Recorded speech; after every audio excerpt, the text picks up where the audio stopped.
آتا ہوں، اس انداز میں آتا ہوں جیسے شیر جھاڑی سے نکل کر دشمن پہ وار کرتا ہے۔ اے مرحب، جب میں تیرا مقابلہ کروں گا تو تیری جرت کو خاک میں ملا دوں گا، تیرے ٹکڑے کر دوں گا، تیرے قدم کاٹ دوں گا۔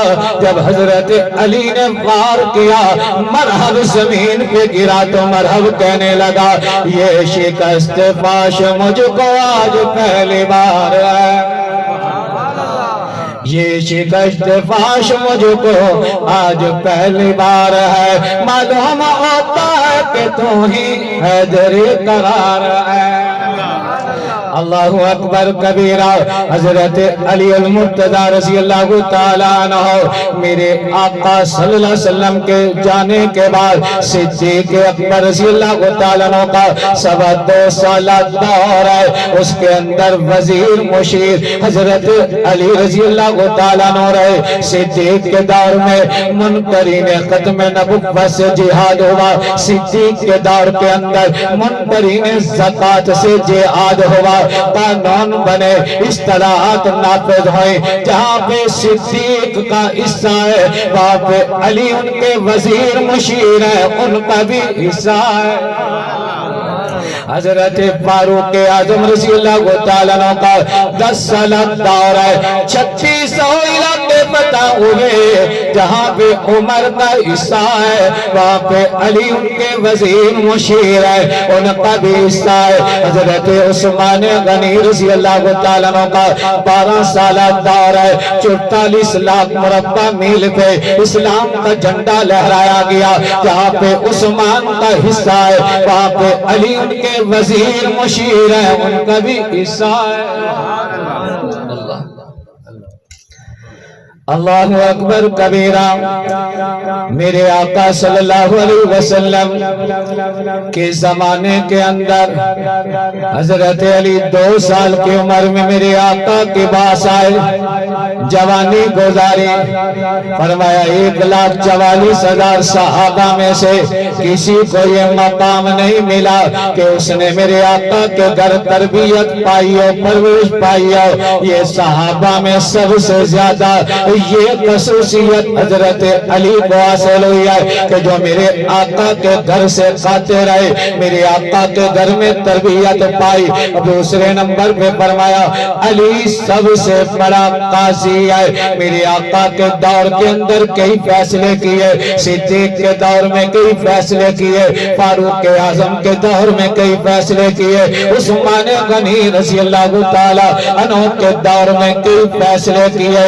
تیسری خصوصیت یہ ہے کہ میرے آقا صلی اللہ علیہ وسلم نے فرمایا علی کیا تو اس بات پہ راضی نہیں ہے کہ تیرا مقام میرے ہاں اس طرح ہے کہ جس طرح موسیٰ کے ہاں ان کے بھائی ہارون کا مقام تھا۔ میرے آقا صلی اللہ علیہ وسلم غزوہ تبوک پہ تشریف لے جانے لگے، 30,000 صحابہ کا لشکر تیار کیا، مقابلے کے اندر 2.5 لاکھ رومی آئے، 2.5 لاکھ رومیوں کے مقابلے میں میرے آقا 30,000 کا لشکر لے کے جا رہے ہیں، اور فرمایا علی تو پیچھے مدینہ کے اندر میرا قائم مقام ہے، تو نے عورتوں کا خیال کرنا ہے، بوڑھوں کا خیال کرنا ہے، بچوں کا خیال کرنا ہے۔ آقا چل پڑے، پیچھے حضرت علی کو عورتوں نے تانا دیا، انہوں نے کہا علی تو بہادروں کا سردار تھا، تو شیر خدا تھا، بزدلوں کی طرح پیچھے کیوں بیٹھ گیا ہے؟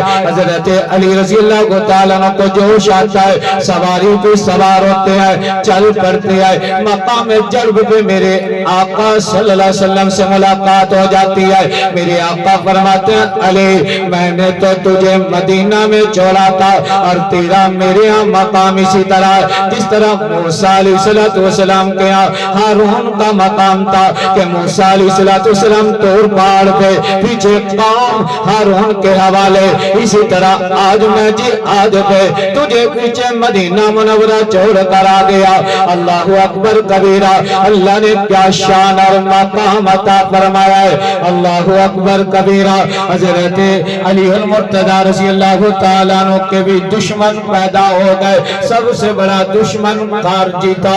38 ہجری کے اندر جنگ نہروان لڑی گئی، اس کے اندر خارجیوں کے بڑے بڑے سردار مارے گئے, بڑے بڑے جرنیل مارے گئے, جس کی وجہ سے خارجیوں کو انتقام لینے کا جذبہ ان کے اندر تھا. آگ جل رہی تھی کہ کوئی موقع ملے کہ ہم اپنے بڑوں وڈیروں کا بدلہ لیں. حضرت علی المرتضی رضی اللہ تعالی عنہ کے قتل کے منصوبے بننے لگ گئے. ایک دن قبیلہ مراد کا ایک آدمی آیا کوفہ کے اندر.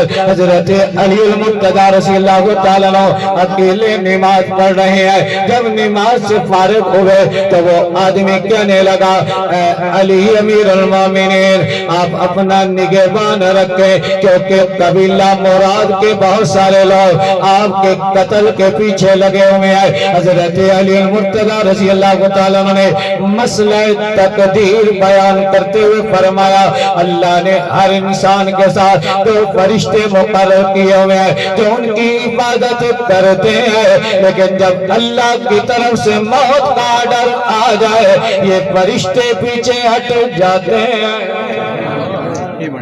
حضرت علی المرتضی رضی اللہ تعالیٰ عنہ زبان نبوت سے بھی سن چکے تھے کہ مجھے شہادت ملنی ہے.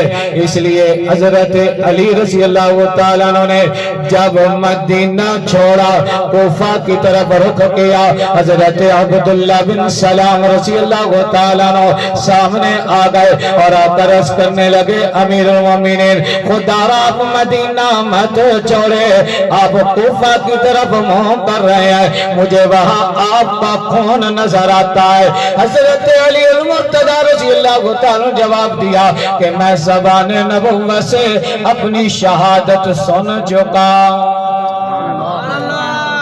اب میرے بھائیوں جو خارجی دشمن تھے ان کے 3 بندے بیت اللہ کے اندر کعبے کے سامنے جمع ہوتے ہیں.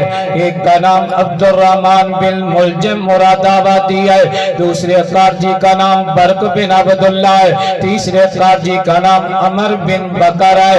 اب یہ 3 خارجی جگہ بھی اللہ کے گھر کے اندر جمع ہو کے عہد و پیمان کرتے ہیں, قسمیں اٹھاتے ہیں کہ اگر 3 بندوں کو دنیا سے مٹا دیا جائے پوری کائنات کے اندر امن قائم ہو جائے گا. نمبر 1 علی بن ابی طالب, نمبر 2 امیر معاویہ بن ابی سفیان, نمبر 3 عمر بن عاص. اگر ان 3 بندوں کو صفحہ ہستی سے مٹا دیا جائے تو کائنات کے اندر امن قائم ہو جائے گا. اب تینوں خارجی حرم کے اندر بیٹھ کر قسمیں اٹھاتے ہیں, منصوبہ بناتے ہیں کہ ایک ہی دن ہم نے یہ کام کرنا ہے. حضرت علی کوفہ کے اندر ہے, امیر معاویہ بن ابی سفیان شام کے اندر ہے, عمر بن عاص مصر کے اندر ہے. وہ موبائلوں کا دور تو نہیں تھا کہ رابطہ ہو جائے کہ ہاں بھئی کیا بنا, یہ تو یہی پہ منصوبہ بنا رہے ہیں کہ 17 رمضان مبارک فجر کی نماز کا وقت تینوں مقرر کرتے ہیں. عبد الرحمن بن ملجم مراد آبادی کہتا ہے کہ حضرت علی شیر خدا کا کام میں تمام کروں گا. برق بن عبداللہ کہتا ہے امیر معاویہ بن ابی سفیان رضی اللہ تعالیٰ کا کام میں تمام کروں گا. عمر بن بکر کہتے ہیں عمر بن عاص کا کام میں تمام کروں گا. ایک کوفہ کی طرف روانہ ہو گیا, ایک شام کی طرف روانہ ہو گیا, ایک مصر کی طرف روانہ ہو گیا. 17 رمضان مبارک فجر کی نماز کا وقت مقرر ہوا. عبد الرحمن بن ملجم مراد آبادی اپنے منصوبے کے تحت 17 رمضان مبارک فجر کی نماز کے وقت اندھیرے کے اندر جس راستے سے حضرت علی مسجد میں آیا کرتے تھے وہاں چھپ کے بیٹھ جاتا ہے. حضرت علی شیر خدا رضی اللہ تعالیٰ عنہ کی عادت شریفہ یہ تھی کہ جس وقت وہ نماز پڑھنے کے لیے آتے تھے اونچی آواز میں کہتے تھے الصلاۃ,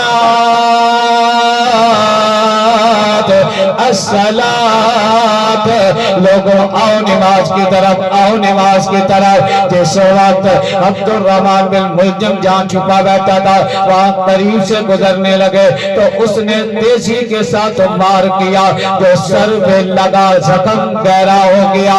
حضرت علی المرتضی رضی اللہ تعالیٰ عنہ کا خون نکلا, داڑھی مبارک خون سے تر ہو گئی, زمین پہ گر گئے. جو پیچھے سے صحابہ آ رہے رہے تھے انہوں نے عبد الرحمن بن ملجم کو بھی پکڑ لیا. اب فجر کی نماز کا وقت ہو چکا تھا. حضرت علی فرماتے ہیں پہلے فجر کی نماز پھر باقی معاملے پہ گفتگو ہوگی. حضرت جوتا بن ہیرا رضی اللہ تعالیٰ کو حکم دیتے ہیں آپ فجر کی نماز پڑھائے. انہوں نے فجر کی نماز پڑھائی. اس کے بعد حضرت علی شیر خدا رضی اللہ تعالیٰ کو اٹھا کر گھر لایا گیا اور فرمایا کہ عبد الرحمن ابن ملجم یہ آپ کا قاتل ہے جس نے آپ پہ وار کیا ہے. حضرت علی فرماتے ہیں اگر میں شہید ہو گیا تو پھر بدلے میں اسے بھی قتل کر دینا, اور اگر اللہ نے مجھے صحت عطا کر دی, شفا عطا کر دی, پھر میں جانوں اور میرے دشمن کا معاملہ جانے.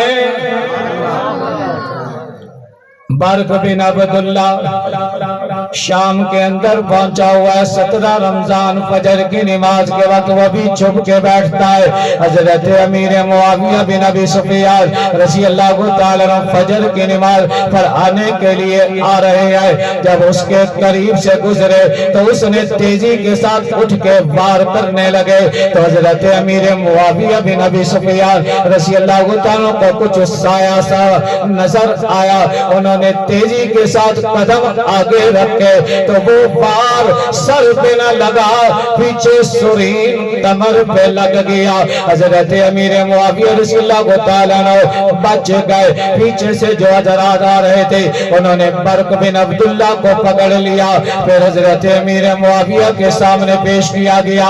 پوچھا کہ کیا معاملہ ہے؟ اس نے ساری بات بتلائی کہ ہم 3 خارجی ہیں, تینوں نے بیت اللہ کے اندر بیٹھ کے یہ عہد و پیمان کیا تھا کہ ان 3 حضرات کو سفہ ہستی سے مٹا دیا جائے, دنیا میں امن قائم ہو جائے گا.